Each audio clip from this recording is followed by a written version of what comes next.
Good morning आशीष। और आज सुबह मूड बिगाड़ने वाली बात जो थी वो आज सुबह ही पता चली है हमें कि टैरिफ मैन के पहले शिकार जो हुए हैं वो कोलंबिया हुआ है अनएक्सपेक्टेडली। हाँ, आउट ऑफ नोवेयर।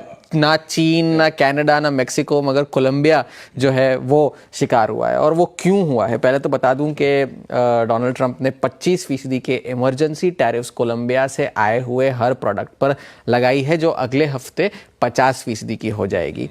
और इनमें जो प्रोडक्ट्स शामिल है वो है तेल, सोना, कॉफ़ी और फूल।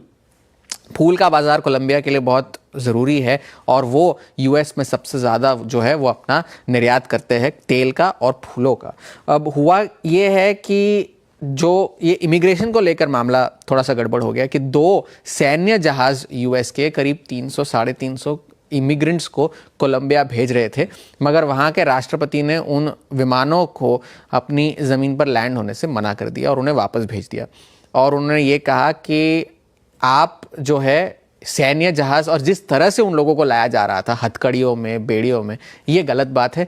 हम इसे अपने ज़मीन पर नहीं उतरने देंगे। आप चाहे तो हम अपने प्रेसिडेंशियल जहाज़ भेजेंगे अगर आप उन लोगों को भेजना चाहते हैं तो, मगर इस तरह से हम इमिग्रेंट्स को वापस नहीं लेंगे। और इस वजह से डोनाल्ड ट्रंप ने भी कहा कि आप इस तरह से हमारी राष्ट्रीय सुरक्षा को खतरे में डाल रहे हैं और इस वजह से टैरिफ्स का जो है वो ऐलान किया गया है। और with immediate effect travel ban और जितने भी कोलंबियन सरकारी ऑफिशियल्स जो कि यूएस में है, सरकारी अफसर जो है, उन सभी पर वीज़ा के भी प्रतिबंध लगा दिए गए हैं। अब जो है कोलंबिया और यूएस काफ़ी उनके अच्छे रिश्ते रहे हैं पहले। लगभग $13 बिलियन का निर्यात जो है कोलंबिया करता है यूएस को। और यूएस का फॉरेन जिस विदेशी देशों से वो तेल खरीदते हैं उसमें कोलंबिया चौथा सबसे बड़ा देश है। लगभग $2 मिलियन प्रतिदिन कोलंबिया से यूएस के पोर्ट्स पर जाता है। तो लगभग 1/3 कोलंबिया के निर्यात जो है वो यूएस को जाते हैं। मगर और उसी वक्त कोलंबिया ने भी ऐसा नहीं है कि सर झुकाकर ये मान लिया है, उन्होंने भी रिटेलिएटरी टैरिफ लगा दिए है 25% के यूएस से जितना भी गुड्स आ रहा है उसके ऊपर।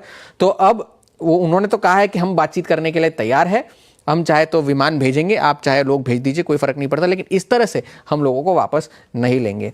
तो ये आज बड़ा मामला जो है निकल कर आ रहा है। उस वजह से डॉलर में भी थोड़ी बहुत तेजी हमें देखने मिल रही है। कोई कोई ज़बरदस्त तेजी नहीं है, मगर पिछले हफ्ते की गिरावट के बाद थोड़ी सी तेजी आज डॉलर में भी देखने मिल रही है। पिछले हफ्ते अच्छा रहा हफ्ता बाजारों के लिए और किसी भी अमेरिकी राष्ट्रपति के लिए 1985 के बाद मार्केट्स ने सबसे अच्छी शुरुआत दी है किसी प्रेसिडेंशियल टर्म को पिछले हफ्ते में, क्योंकि डाउ 2.5% ऊपर था, S&P 500 और नैस्डैक भी 2-2% ऊपर थे। रोनाल्ड रेगन के इनॉग्रेशन के बाद का ये सबसे अच्छा परफॉर्मेंस था बाजारों के लिए। और ये जो अच्छा बाजार रहा है वो देखने वाली, उस पर टेस्ट ये होगा कि हमारे लिए अगर अर्निंग्स हैवी है तो उनके लिए भी अर्निंग्स हैवी है, क्योंकि काफ़ी सारे बिग टेक के नतीजे इस हफ्ते आने हैं।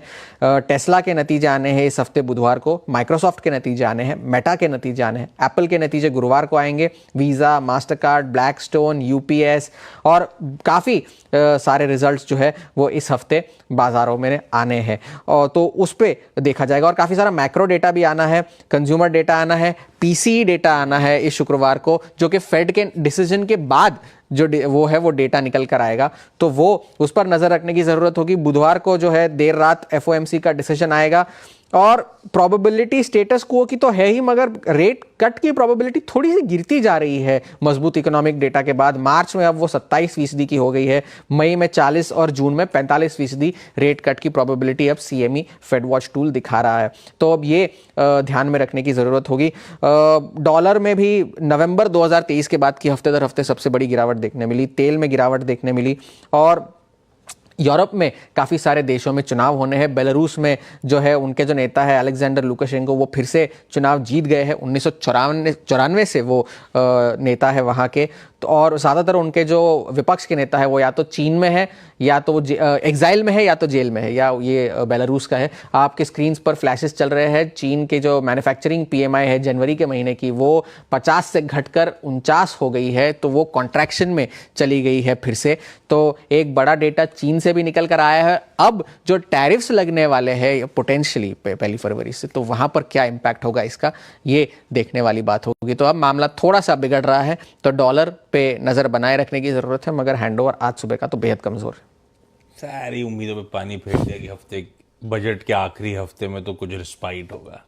इस तरह की ग्लोबल कमेंट्री हरमास की, मूड बिगड़ा हुआ है और तगड़ा प्रेशर गिफ्ट निफ्टी दिखाता हुआ। जबकि वीकेंड पे जितने निफ्टी के नंबर्स आए, मतलब निफ्टी 50 के, चाहे वो आईसीआईसीआई बैंक हो, चाहे जेएसडब्ल्यू स्टील हो, चाहे वो इवन एनटीपीसी हो, ठीक ठाक ही थे। उसके बावजूद तो अपना इंटरनल नहीं, इस समय तो हम पूरा सा सरदर्द बाहर से ले रहे हैं।